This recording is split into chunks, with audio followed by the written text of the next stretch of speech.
우리 청년들이 지난주에 이렇게 소그룹 찬양제를 이렇게 막 인도하고 하는데 정말 세세한 것까지 다 준비하고 장도 보러 가고 막 포장도 하고 정말 수고가 많았거든요. 근데 뒤에서 이렇게 보면서 야, 우리 아이들이 정말 잘 크는구나. 되게 어릴 때부터 봤던 아이들이잖아요. 그런데 교회에서 사랑을 받고 자라서 그런지 구김없이 신앙생활하고 있다는 생각이 들었어요. 요즘 청년들 그런 청년들 별로 없거든요. 약간 좀 이렇게 눈매도 무섭고 길거리에 지나가시는 분들, 청년분들 보면은 말 걸기 쉽지 않잖아요. 그런데 우리 교회 청년들은 보면은 말 걸고 싶어지고 막 아는 척하고 싶어지고 막 이렇게 되잖아요. 사랑받고 자란 아이들이 참 잘 보여줄 수 있는 전형적인 예인 것 같아서 정말 감사했어요. 또 우리 다음 세대들도 교회에서 그렇게 사랑받으면서 잘 커가면 좋겠다. 또 지금도 잘 하고 계시지만 또 많이 사랑하면서 우리 아이들 세워가는 우리 모두가 될 수 있기를, 또 그렇게 자라는 아이들 되기를 주님의 이름으로 축복드립니다. 아멘. 아이들 축복하는 거니까 한 번 더 여쭤봤고요.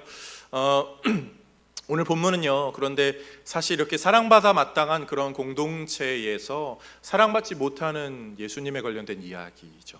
너무나 안타까운 이 사건인데, 오늘 본문의 사건을 한 절로 딱 요약하면 4절 말씀입니다. 4절 말씀 앞에 화면으로 보면서 읽어보겠습니다. 시작.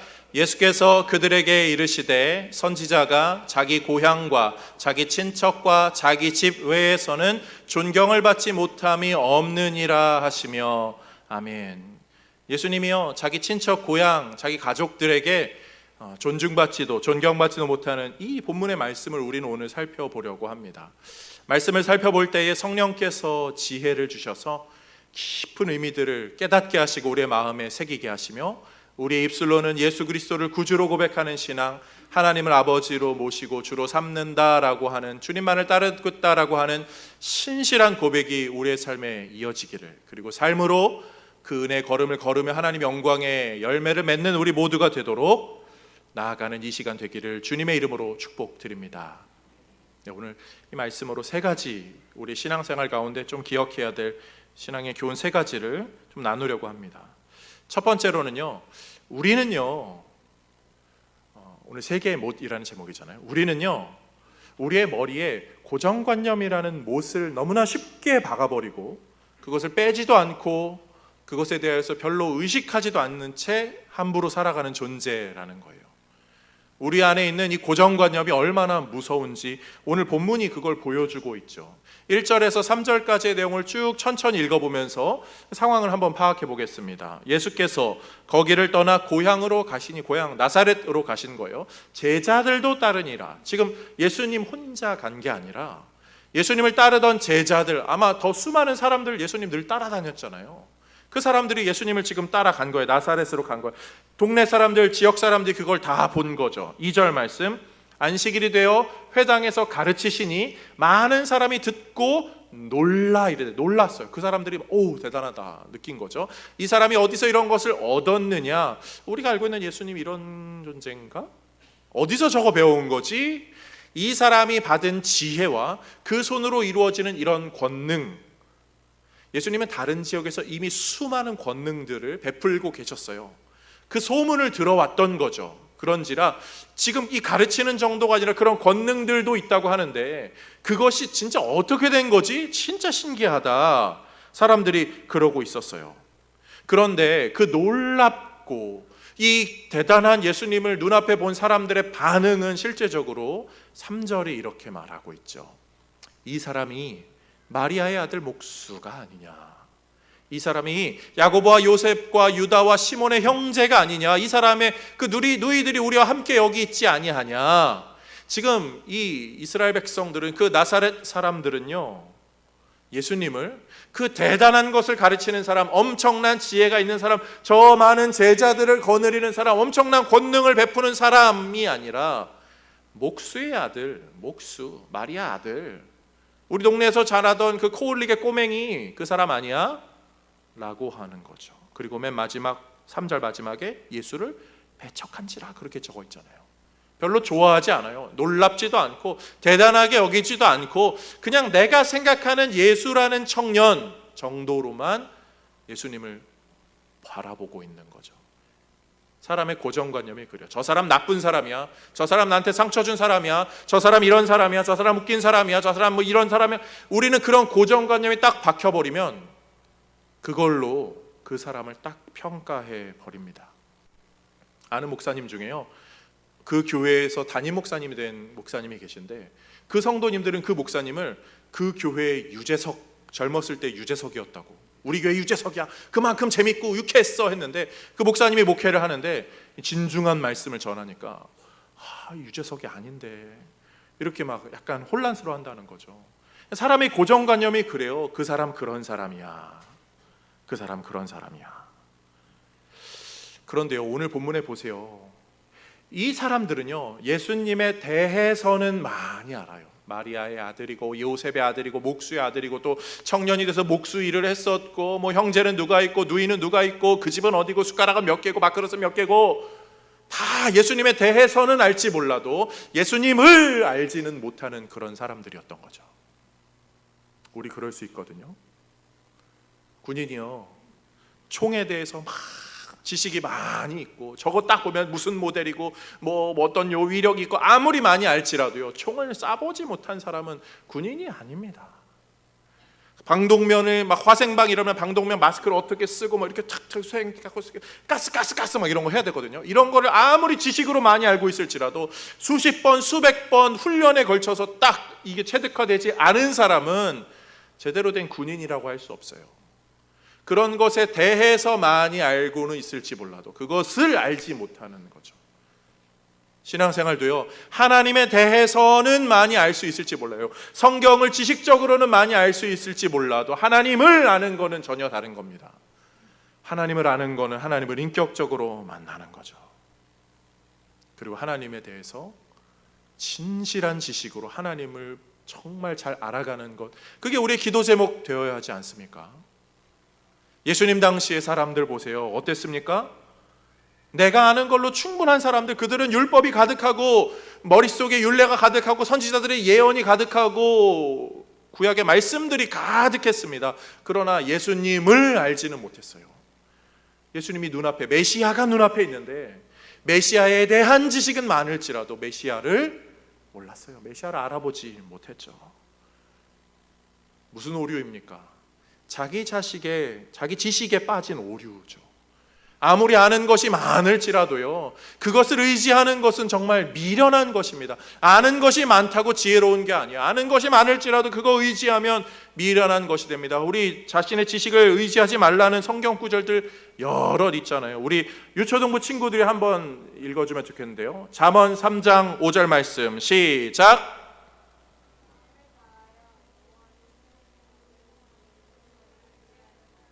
이 정도입니다. 이 정도. 아이들이 얼마 전에 암송했던 구절인데 다시 한 번만 더 시계라고 말해보세요. 크게 시작.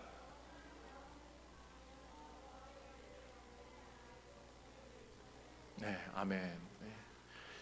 여호와를 의뢰하지 말고 여호와를 신뢰하고 여호와를 의뢰하고 내 명철을 의지하지 말라. 우리 잘 아시는 구절이잖아요. 다른 잠언의 구절들도 있어요. 잠언 26장 12절 말씀 시작. 내가 스스로 지혜롭게 여기는 자를 보느냐? 그보다 미련한 자에게 오히려 희망이 있느니라. 스스로 지혜롭게 여기는 자에게는요, 희망이 없다고요. 소망이 없다고요. 어리석은 거라고요. 어리석은 게 뭡니까? 답이 이렇게 있는데 정답이 아니라 다른 것만 찾는 거예요. 이것만 뒤적거리고 있는 거예요. 답이 눈앞에 있는데도 그거 쉽게 받아들이면 되는데 그 답이 아니라 다른 거 엉뚱하게 찾는 사람들이 어리석은 사람, 미련한 사람인 거죠. 우리가 그럴 수 있거든요. 예수님이 눈앞에 있는데도 예수님이 아니라 자기 생각만 하고 있으면서 저 사람은 목수의 아들이야, 목수야, 이것만 하고 있는 이 미련한 모습이 우리 안에도 있을 수 있다고요. 우리 흔히 하는 그런 이야기들 있잖아요. 병원에 갔는데 의사 선생님, 제가 가슴이 아파서 병원에 왔습니다. 제가 무슨 병인지 꼭 진단해 주시고 알려주세요. 기침이 납니다. 감기입니다. 아니에요 의사 선생님, 제가 인터넷에 찾아보니까 가슴이 이렇게 찢어질 듯 아프고 지금 이렇게 막 며칠 동안 이러고 있고 이건 불치의 병이라고 하는데 감기입니다. 아니에요 의사 선생님, 제가 찾아보고 다른 사람이 하는 게 저랑 비슷한 이런 증상이 있었는데 그 사람은 뭔가 불치의 병으로 엄청 고생했는데. 그런 일들이 있을 수 있잖아요. 의사 선생님의 말을 그냥 신뢰하면 되는데 그 말을 받아들이는데 자기 지식에 갇혀가지고 자기 고정관념 때문에 아무리 말해도 듣지 않는 사람들. 철학자들이 그런 이야기 하거든요. 어설픈 확신은 거짓보다 위험하다. 이게 우리의 신앙생활에도 비슷하게 이어질 수 있어요. 하나님을 믿는 사람들 중에요, 내 방식대로 하나님을 믿는 것에 대한 우리는 자신이 있습니다. 우리 방식대로 지금 이렇게 하나님 믿는 거 너무 귀하게 잘 하시는 거예요. 그런데 내 방식대로만 하나님을 믿는 것만 옳다라고 우리가 혹시 잘못 실수할 수 있거든요. 그래서 다른 사람들의 신앙에 대해서 함부로 폄하하고 함부로 잣대로 들이대고 다른 사람들 열심히 신앙생활하고 있는데 너 잘못하고 있는 거야 라고 하는 사람들 중에 하나님을 믿는 신앙이 아니라 하나님을 이렇게 믿어야 한다는 내 방식을 믿는 사람들이 있을 수 있다는 거죠. 그거 우상숭배인 거예요. 하나님을 믿는 것 같지만 하나님을 믿는 게 아니라 하나님을 믿는 내 방식을 믿는 거죠. 그런 면에서 우리는 우리 안에 있는 이 고정관념이 우리를 얼마나 위험하게 만드는가. 예수님이 왔음에도 불구하고, 예수님이 곁에 있음에도 불구하고 예수님을 알아보지 못하게 하는 그런 일들이 우리 안에 있을 수 있지는 않을까 주의하면서 에스겔 선지자가 기도한 것처럼 주님, 제 안에 있는 굳은 마음을 제하여 주시고 부드러운 마음을 허락하여 주옵소서. 이 신앙의 귀한 고백이 우리 모두에게 있기를 주님의 이름으로 축복드립니다. 오늘 예배 맨 처음에 불렀던 찬양이 오늘 나는 이라는 찬양이었어요. 그 찬양의 가사가 좀 그런 것 같아요. 왜 나의 입은 사랑을 말하고 용서를 말하고 섬김을 말하는데 왜 나는 그걸 못하고 있는가. 오 추악한 나의 마음 내 입술이여. 한 주간 생각나실 때 이 찬양 좀 찾아보시고 들어보시면 좋겠어요. 그래도 한번 불러볼까요? 후렴 부분은요. 오 간교한 나의 입술이여. 오 간교한 나의 입술이여. 오 더러운 나의 마음이여. 왜 나의 입은 사랑을 말하면서 왜 나의 마음은 화해를 말하면서 왜 내가 먼저 져줄 수 없는가. 왜 내가 먼저 손해볼 수 없는가. 오늘 나는 오늘 나는 여기까지만. 오늘 나는 어떤지를 돌아보면서 우리 신앙생활이 좀 더 성숙할 수 있기를 주님의 이름으로 축복드립니다. 두 번째로요, 우리는요 또 다른 못을 좀 박는 자들이거든요. 우리는 우리의 고집으로, 우리 안에 있는 고정관념으로, 내 방식, 내 방법, 그리고 내가 하는 그 삶으로, 내 이 고집으로 다른 사람의 마음에 대못을 박는 그런 존재예요. 우리 다 그렇거든요. 안 그런 사람이 없어요. 우리 다 다른 사람 찌르고 상처 주는 그런 사람들이에요. 오늘 본문에요, 예수님의 마음을 정말 가슴 아프게 했던 사람들이 누굽니까? 예수님의 고향 사람들이에요. 나사렛 사람들이죠. 오늘 본문이 누가복음에도 나오는데 나사렛 지역으로 예수님이 가셨어요. 배척을 당합니다. 이 나사렛 지역, 이스라엘은요 기본적으로 이 지역이 그 분배받은 땅에 기초한 그런 문화이기 때문에 혈연으로 굉장히 끈끈하게 묶여 있습니다. 그래서 이웃이기는 하지만 어떻게 보면 먼 친척일 수도 있는 그런 가족 공동체 같은 자들이에요. 그런데 그런 사람들이 예수님을 지금 배척하는 거예요. 이 사람이 예수님을 알고 한다는 건 예수님도 그 사람을 아는 거고, 가족 친지들도 안다는 거는 보통 가까운 사이가 아니라는 거잖아요. 근데 그 사람들이 예수님을 배척합니다. 누가복음에 보니까 이 배척의 강도가 보통이 아니에요. 4장에 이렇게 말해요. 누가복음 4장 28절, 회당에 있는 자들이, 예수님이 회당에서 말씀하셨을 때 회당에 있는 자들이 이것을 듣고 다 크게 화가 나서 예수님, 내가 아는 예수가 아닌데 왜 저런 말하지? 뭐지? 하면서 예수님을 알아보지 못하니까 그냥 화가 나서 일어나 동네 밖으로 쫓아내어 그 동네가 건설된 산 낭떠러지로 끌고 가서 밀쳐 떨어뜨리고자 하되, 이 다음 구절에 예수님 유유히 이제 빠져나가신 거죠. 예수님을 죽이려고까지 한 거죠. 이런 모습에 예수님 오늘 본문의 6절 말씀, 마가복음 6장 6절 말씀 이렇게 말해요. 그들이 믿지 않음을 이상히 여기셨더라. 여기서 말하는 이상히 여기는 건요, 그냥 스트레인지, 뭔가 이상한데 이런 게 아니라 어메이징이라는 의미가 있어요. 그냥 놀랍게 여긴 거죠. 언제 놀랍죠? 마술 같은 거 할 때, 저게 없는데 갑자기 생기네, 이런 거 할 때. 저거는 상식선으로 일어날 수 없는 일인데 그게 벌어지면 우리 놀라잖아요. 예수님이 지금 그것 때문에 놀라신 거예요. 왜요? 예수님을 가장 잘 아는 사람들, 가장 더 잘 알 수 있는 사람들, 더 메시아를 바라보고 의뢰하면서 정말 더 신앙으로 세워질 수 있는 그런 귀한 사람들이 제대로 알아보지 못하고 오히려 가장 악독한 짓을 하고 있으니까 예수님은 너무 이상한 거예요. 너무 속상한 거죠. 예수님의 그런 정말 상처를 받으신 거예요. 안 그럴 사람들이 그러니까 더 그런 거잖아요. 우리 상처받는다는 거는요, 항상 그렇잖아요. 모르는 사람은 상처 안 줘요. 가까운 사람이 상처 줍니다. 믿는 사람, 가장 신뢰한 사람, 가장 관계 좋은 사람에 의해서 우리는 상처받아요. 우리는 그런 존재예요. 가까운 사람일수록 함부로 하는 습성이 우리 안에 있어요. 나도 모르게. 안 그러려고 하는데도요, 가까운 사람에게 더 무례하게 할 때가 있습니다. 부부들이 왜 싸우죠? 연애할 때는 거리가 있으니까 자기 막 하다가 네, 감사합니다. 그렇게 하다가 결혼을 하고 나서 여보, 당신, 야! 이렇게 되면서 선을 넘는 거예요. 그러면 얼마나 상처가 됩니까? 또 우리 그냥 일상의 관계에서도 그래, 부모 자식들에서도 그런 일이 벌어지고, 가까운 사람일수록 야, 다 너를 위해 하는 말이야 라고 하지만, 그렇게 말하면서 얼마나 무례하게 찌를 수 있어요. 그런 말 아시잖아요. 맞는 말이라고 다 옳은 거 아니라고요. 맞는 말 한다고 다 맞는 거 아니라고요. 성경에도요, 그런 거 있잖아요. 욥이 굉장히 큰 괴로움에 있을 때 욥의 친구들이 다 맞는 말이에요. 옳은 말이에요. 신학적으로 뭐 아주 훌륭한 말들 합니다. 지혜 있는 말들 합니다. 그런데 그 맞는 말이 욥의 마음을 후벼 파는 거예요. 맞는 행동을 해도요, 옳은 행동을 해도 자기 생각에는 맞고 옳은 행동을 해도 대못이 된다고요. 근데 우리 인생에는요, 그런 일만 있습니까? 어찌할 줄 모르는 그런 일들도 벌어져요. 좀 우물쭈물하다 보면은 그것 자체가 상처가 되고 아픔이 되기도 합니다. 잘하려고 했는데도 상처되기도 하고, 그냥 몰라서 상처되기도 하는 일들도 벌어집니다. 다윗의 얘기가 그런 거잖아요. 다윗에게 암논이라는 아들이 있었어요. 첫째 아들이요. 그런데 이 암논이 망난이었죠. 다윗의 그 자녀들 중에 다말이라는 딸이 있었어요. 다말을 암논이 좋아하는 거예요. 그래서 해코지를 합니다. 말도 안 되는 일이 벌어졌어요. 그런데 이 다말에게는, 이게 어머니가 좀 다르니까, 근데 다말에게는 같은 어머니 형제가 압살롬이 있었어요.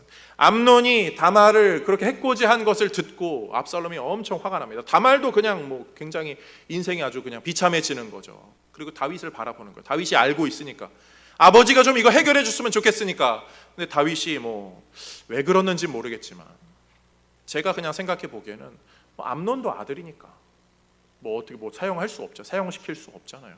암논도 사랑하고 압살롬도 사랑하고 다말도 다 사랑하지만, 뭐 그렇다고 뭐 어쨌든 첫째 아들 뭐 좀 잘 또 왕권 이어받을 수 있을지도 모르니까, 뭐 이런저런 마음 때문에 다윗이 미적지근하게 민기적적하게 일 처리를 제대로 안 합니다. 사랑하니까 그런 거일지 모르겠어요. 그렇지만 사랑하니까 했던 그 행동이 어떤 결과가 됩니까? 다말과 압살롬의 마음에 씻을 수 없는, 치유할 수 없는 상처를 줘서 압살롬의 인생이 비뚤어지는 건 거기서부터 시작된 거죠. 너무 이렇게 딱딱한 이야기일지 모르겠지만 이게 우리 안에 있을 수 있는 일들이거든요. 우리 안에 있는 일들이에요. 사실 조금 더 수위를 낮춰서 우리 일상으로 돌아가면, 요즘에 김장철이잖아요. 우리 집사님들, 권사님들 오늘 굉장히 눈이 똘망똘망 하시는데 굉장히 피곤한 한두 주, 몇 주를 보내셨을 거예요. 김장 몇 포기들 하셨는지요. 엄청 힘드셨을 거예요. 보면은 배추 막 옮겼다가 무 다 채 썰고 버무리고 갓 넣고 마늘 넣고 생강 넣고 새우젓 넣고 소금 넣고 다시 하나요? 그 뭐죠? 그 액젓 넣고 막 하잖아요.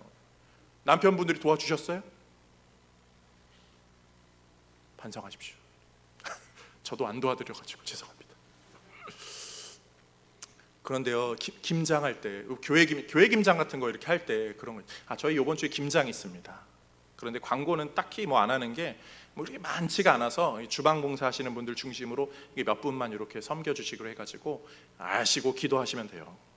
근데 다른 교회 이야기로 잠깐 넘어가 볼게요. 김장할 때 이렇게 김장 이렇게 헤드가 있대요.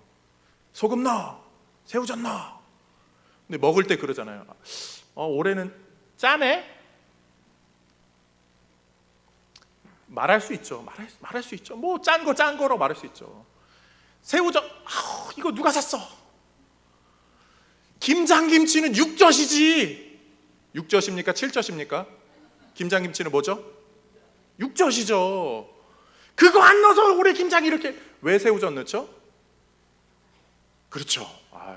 어른들이 넣으니까 넣는다고 하면은 그냥 하는 거지만 육젓을 넣어야, 새우젓을 넣어야 이 감칠맛이 살아난다고 하더라고요.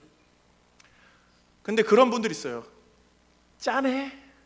올해 김치 누가 했어? 틀린 말 아니죠. 맞는 말이죠. 근데 그게 찌르는 말이 되죠. 얼마든지 있을 수 있어요. 오늘은 국수 없는 날이지만 국수 받고 그럴 수 있잖아요. 불었네? 누구 잘못이에요? 늦게 온 네 잘못입니다. 그분들은 열심히 한 거잖아요. 식었네? 맞는 말이죠. 그렇지만 옳은 말은 아니에요. 우리가 할 말은 뭡니까? 좋습니다. 맛있습니다. 감사합니다. 얼마나 수고가 많으셨을까? 다시 한번 다 같이 좋습니다. 시작. 좋습니다. 근데 제가 몇 분 봤어요. 좋습니다. 표정 좋습니다. 이렇게 약간 가식적인 눈 좋습니다. 이렇게 해주셔야죠. 네. 제가 그냥 약간 우스갯소리로 넘겨드렸지만 우리 안에는 그런 대못을 박는, 나도 모르게 의도한 건 아니에요. 근데 그냥 버릇처럼 나와서 이게 우리 그냥 본성에서 나오는 그런 모습이에요. 사람들의 마음에 대못을 받고 상처를 줍니다. 네. 그런 거예요. 오늘 예수님을 사람들이 왜 절벽으로 밀려고 했을까요? 신성 모독이기 때문이죠. 감히 저 예수라는 목수 주제, 청년 주제에 어찌 하나님의 말씀을 지 멋대로 저렇게 해석해? 저건 내 생각과 맞지 않아. 저거 신성 모독이야. 감히 우리 회당장, 제사장 뭐 이런 사람들보다 더 위에 쓰려는 것 같은데 저거 아주 본때를 보여줘야지. 그러면서 자기 딴에는 옳은 일을 하려고 한 거예요. 근데 그것 때문에 상처받아요. 우리 신앙생활하면서 우리 인생 살면서도 그럴 수 있습니다.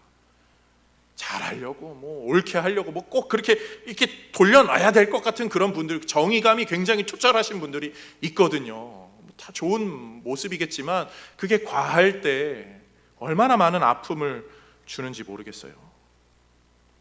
그 이야기를 좀 기억하시면 좋겠어요. 사랑하는 성도님들, 꽃이 이렇게 예쁘게 있는데요, 꽃을 파는 사람이 꽃을 판다고 해서 그 사람이 꽃과 같은 사람이 아닐 수도 있습니다. 아름다운 꽃, 향기나는 꽃을 판다고 할지라도요, 그 사람의 입은, 그 사람의 행동은 굉장히 무례할 수 있다는 거예요. 그렇지만 파는 꽃은 꽃이니까 우리는 그렇게 살 수 있죠. 그렇지만 그 사람은 무례할 수 있어요. 복음을 전하는 사람이요, 전하는 복음은 굉장히 아름다운 것일 수 있지만 복음을 전하는 사람은 굉장히 비인격적일 수도 있다는 거예요. 우리 그렇게 신앙생활을 할 수도 있다고요. 복음을 전하는 발은 아름답지만 복음을 전하는 이의 마음은 아름답지 않을 수 있어요. 우리 여기서 멀끔하게 다 신앙생활하고 있지만 그렇지 않을 수도 있다는 거예요. 그런 면에서 우리는 어떻게 살아야 되죠? 받은 사람은 다 알거든요. 사랑을 베푼 사람은 잘 몰라요. 그냥 여러 대접하던 중에 한 사람이니까 할 수 있지만 받은 사람은 기억해요. 나 큰 사랑 받았어. 그때 정말 그 순간에 그 사람 나 못 잊어. 그럴 수 있잖아요. 상처도 마찬가지예요. 때린 사람은 몰라요. 받은 사람은 알아요. 나 그 상처 지워지지가 않아. 우리 서로 상처 줄 수 있는 그런, 함부로 상처 줄 수 있는 그런 아주 유리 같은 존재거든요. 자칫하면 우리가 남을 찌르고 또 남에게 찔림받는 그런 존재입니다. 그렇기 때문에 더더욱 우리의 삶을 돌아보고 정말 내가 옳다고 하는 것이라 하여서 막 함부로 하는 것이 아니라 정말 제대로 보고 제대로 판단하고 제대로 길 걸어갈 수 있도록 주님, 내 마음을, 내 삶을 주께서 다스려 주옵소서. 신앙 고백이 우리 모두에게 있기를 주님의 이름으로 축복드립니다. 마지막 세 번째로요, 우리가 세 번째 못을 좀 기억하셔야 돼요. 첫 번째, 고정관념의 못을 우리가 쉽게 박을 수 있다. 두 번째, 다른 사람의 마음에 그 고집스러움으로 고통의 대못을 박는다는 거예요. 고와 못 이렇게 준비했거든요. 세 번째는요, 우리를 위해서 고통당하신 예수님의 못을 기억하자는 거예요. 그분이 우리를 위해서 못 박으셨어요. 못 박힘을 당하셨어요. 예수님은요, 그 자신을 미워하고 배척하고 죽이려 했던 이들을 위하여서 십자가에 달려 죽으셨습니다. 그리고 오늘 예수님은 그 사역을 하면서 가족, 친지, 정말 친구 같은 사람, 형, 동생, 이웃, 옆집 사는 사람들에게 상처를 받으신 거예요. 우리 이 부분에서 잠깐 한 번 더 짚고 넘어갑시다. 예수님은요, 가까운 사람에게, 가족, 친지, 이웃에게 상처를 받으셨어요. 다시 말하면 예수님은 가족, 친지, 친구에 의해서 큰 상처로 괴로워하는 성도의 마음을 아신다는 거예요. 누가 우리의 마음을 위로해 줍니까? 우리 인생에 가장 큰 상처를 주는 이들은 정말 안타깝게도 부끄럽게도 슬프게도 우리 가족들 아니에요? 가장 가까운 친구들 아니에요? 그 배신감이 정말 몇 날 며칠을 잠을 못 자게 하잖아요. 근데 그런 상처를 누가 위로해 줍니까? 친구도 못 믿겠고 가족도 못 믿게 같은 인생들이 있거든요. 도저히 용서가 안 되는 그런 분들도 계세요. 그런데 예수님이 아신다는 거예요. 내가 알아. 내가 네 마음 알아. 나도 그렇게 배신당하고 상처받았어. 나 그 사람들 때문에 죽었어. 죽음에 내몰리는 정도가 아니라 십자가에 달려 죽었어. 이 상처가 참 잔인한 게요, 우리 지난주 쿵짝쿵짝 막 기쁘게 은혜 공동체로 막 찬양 불렀습니다. 그런데요, 우리 몇 주 안 지나서요, 얼마든지 우리 안에 상처 찌르고 이렇게 치고받을 수 있거든요. 우리라는 존재가 그런 존재예요. 같은 신앙 공동체로 은혜롭게 가다가도요, 사소한 거 하나 때문에 마음에 큰 상처 받을 수 있는 그런 존재입니다. 그런데 상처는 나 혼자 받는 걸로 끝나지 않아요. 해코지하게 되고 말과 표정으로 서로 나를 세우게 되면서 결국 가해자가 누군가 시발점은 있었을지 몰라도 결국은 다 피해자가 돼요. 동시에 피해자가 가해자가 되고 가해자가 피해자가 되면서 다 상처만 남게 됩니다. 그러면 우리는 어떻게 되나요? 우리 상처받은 우리의 영혼이 바라는 바가 뭐죠? 괘씸해가지고 내가 복수할 거야. 이게 우리 일반적인 마음이죠. 근데 복수할 수 있나요?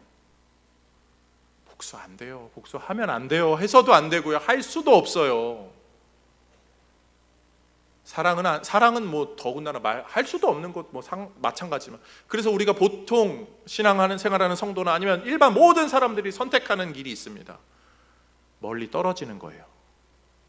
혼자 떨어지거나 그 사람을 떨어뜨리게 하거나 아니면 벽을 치거나 고립되거나.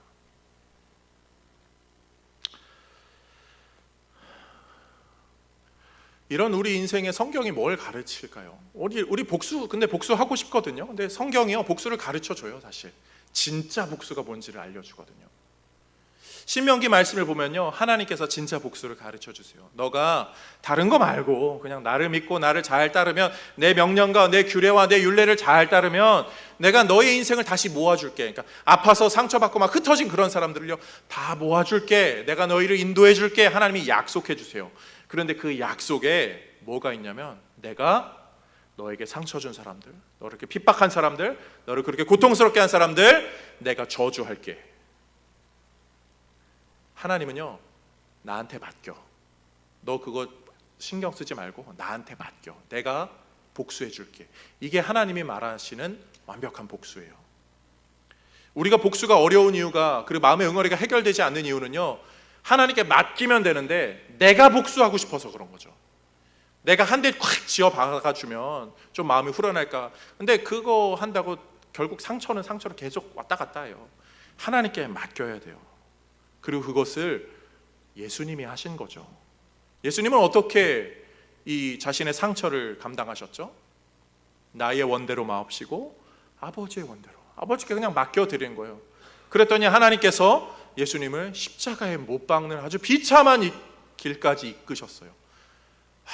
원래는 그렇게 당하지 않으셔야 되는데 우리 때문에 예수님이 그렇게 십자가에 죽으셨다고. 원래는 우리가 죽어야 되는데 우리를 십자가에 안 죽게 하려고 예수님이 아버지께 맡기면서 그 십자가의 죽음을, 못 박힘을 당하셨습니다. 그런데 그렇게 아버지께 맡김으로 하나님의 참 복수가 이루어졌죠. 하나님께 맡겨드린 그것들을 하나님은 어떻게 복수로 이루셨습니까? 예수님을 찌른 사람들, 예수님을 미워한 사람들, 예수님을 싫어한 사람들, 예수님을 향해 음해한 사람들, 그 사람을 죽이는 복수가 아니라 그보다 더 근원에 있는 그들 안에 있는 죄와 사망의 법, 악한 것을 복수하심으로 그 죄악에는 복수를, 그렇지만 그 죄악의 도구가 되었던 피해자면서 가해자였지만 어떻게 보면은 꼭두각시처럼 노름받게 된 우리 모두에게는 평강이라는, 회복이라는, 화목이라는 은혜가 역설적으로 주어졌죠. 그래서 십자가는 하나님의 통쾌한 복수이면서 우리는 그 복수에서 제외된, 화목하게 된 은혜를 누리는 아주 역설의 상징이 됩니다. 그리고 우리가 그것을, 성경은 다른 사도들은 이렇게 말하죠. 요한복음 1장 12절 말씀, 너무나 유명한 구절이죠. 시작. 영접하는 자 곧 그 이름을 믿는 자들에게는 하나님의 자녀가 되는 권세를 주셨으니. 아멘. 원수가 자녀가 된 거예요.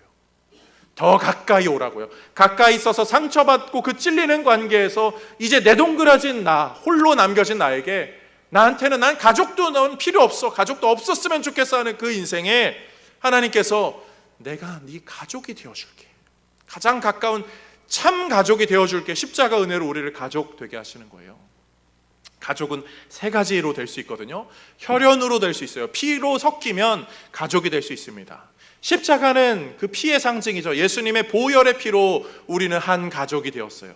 두 번째로 가족이 되는 방법은요, 계약으로 됩니다. 부부가 남남이지만 피가 섞이지 않았지만 계약으로, 선언으로, 약속으로 부부가 되죠. 십자가로 우리는 어떻게 됩니까? 하나님께서요, 우리가 하나님과의 언약을 스스로 깨뜨린 존재에게 하나님께서 십자가로 다시 언약을 세워주셨죠. 그래서 우리는 가족이 되는 거예요. 가족이 되는 또 하나의 비결이 있어요. 그것은 함께 부대끼면서 살면 가족이 돼요.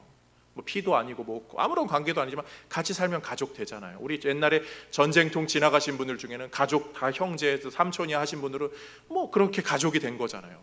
십자가가 왜 우리에게 그런 가족됨이죠? 예수님께서 죽으시고 부활 승천하심으로 우리에게는 같이 사는 성령을 보내주셔서, 그런 면에서 십자가는 우리와 하나님을, 예수님을, 성령님을 가족으로, 그리고 그 가족으로 함께하는 모든 성도를 영가족, 한 가족으로 더 가까이, 그리고 그 상처를 알아주시면서 보듬어 주시면서 이 신앙생활을 하게 하시는 거예요. 상처 때문에 괴롭습니다. 사실 인생에 어떻게 상처, 미움들, 아픔들 이거를 함부로 다룰 수 있겠습니까?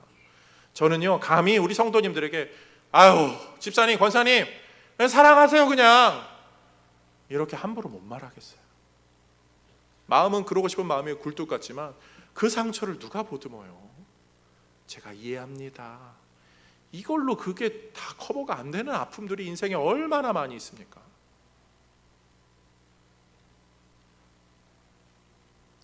이 아픔들과 상처를요, 잘 이겨낸 한 가지 스토리가 있어요. 그것은 우리가 잘 아는 찬송가 413장에 얽힌 이야기거든요.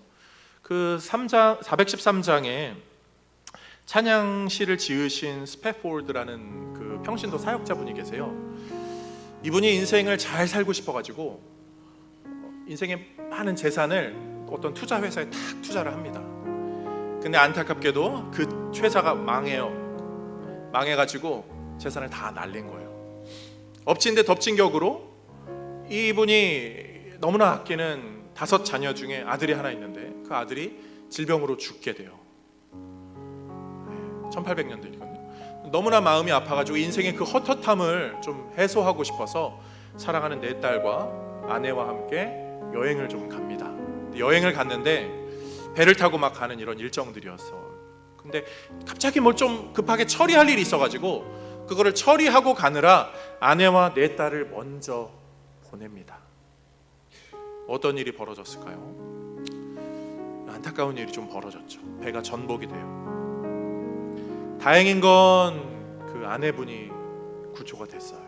근데 그 딸들은 구조 리스트에 없는 거예요. 순식간에 재산을 잃고 5 자녀들을 다 잃은 이 스패포드라는 분이 그 자녀들이 죽은 그곳을 그래도 좀 가보고 싶어가지고 배를 타고 거기를 갑니다. 큰 아픔과 슬픔, 그 인생의 괴로움 앞에서 절망하고 무너질 것 같은데 그분이 거기서 하나님의 큰 은혜, 설명할 수 없는, 말로 설명할 수 없는 그 큰 은혜를 누리게 되는 거예요. 그러면서 그분이 지은 이 작사시가 내 영혼 평안해, 하나님이 내 영혼을 평안하게 이끌어 주신다는 거예요. 1절 가사가요 이렇게 슬슬 지나가지만 얼마나 은혜로워요. 1절 가사 그거잖아요. 내 평생에 가는 길 순탄하여 늘 잔잔한 강 같은지. 막 인생에 잔잔하게 강을 갈지라도, 아니면 그 다음 구절, 큰 풍파로 무섭고 어렵든지. 이분은 지금 그 큰 풍파를 만난 거죠. 그래도 내 영혼은 평안해. 하나님이 그렇게 해주신다는 이 신앙의 고백을 하는 거죠. 근데 저는 오늘 이 신앙의 고백의 3절을 좀 나누고 싶거든요. 영어시라 그런지 한글로 번역이 다 충분하게 안 돼서 좀 아쉬움이 있어서 제가 조금 영어에 불편하신 분들이 계실 수 있음에도 불구하고 영어 가사시를 좀 준비했어요. 3절 가사 한번 보여주세요. 이렇게 My sin, oh the bliss of this glorious thought, 이렇게 다 부르는 건데요. 이런 거예요. My sin 하면 나의 죄, 내 죄 얼마나 추악해요. 내 인생을 이렇게 망쳐버린 죄, 정말 내 인생의 그 상처들, 아픔들. 근데 내 죄를 생각하는 순간 요 딱 줄이 그거든요.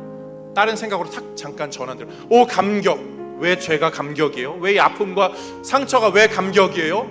이 영광스러운 생각, 오 이 감격이 영광스러운 생각이 내 죄를 떠올리는데 왜 그 영광스러움이 떠올릴까요? 다시 my sin 하는데 not in part, 그 파트가 아니라 한 부분이 아니라 but the whole, 전부, 그 내 모든 죄 전부가 그 다음 가사요 is nailed, 박혔다고요. to the cross, 십자가에 박혀. 그 내 죄의 문제가 예수님과 함께 십자가에 박혔기 때문에 나는 그것을 더 이상 I bear it no more, 나는 더 이상 감당할 필요 없습니다. 나는 내 죄를 생각하는데, 내 그 추악하고 더러운 죄를 생각하는데, 나를 아프게 하는 그 죄를 생각하는데 그것 때문에 괴로울 것 같은데 괴로운 게 아니라 그 죄가 십자가에 박힘으로 말미암아 다 해결되고 나는 그 죄의 아픔과 슬픔이 더 이상 나를 해할 수 없음을 알기 때문에 그 다음 가사가 뭡니까? Praise the Lord, praise the Lord, oh my soul. 내 영혼 평안해.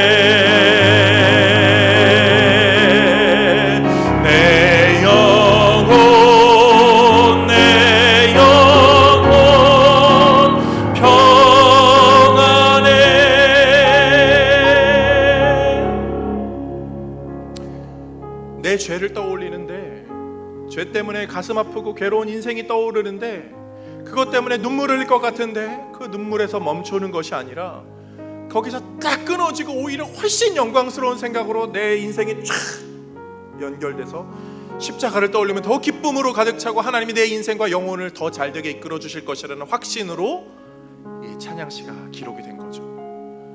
사랑하는 성도님들, 우리 인생이요, 아픔 없는 인생 어디 있습니까? 상처 없는 인생 어디 있어요? 아무리 잘하려고 해도 뭐 자녀들 잘 해주고 싶어도요, 자녀들은 상처도 받고 자라고 막 그러잖아요. 이게 우리 관계잖아요. 잘 살려고 막 결혼도 하고 막 이렇게 했는데 어떤 가정은 정말 말도 못하는 어려움을 느끼게도 되잖아요. 이게 우리의 인생인데 이 아픔을 누가 위로해 줍니까?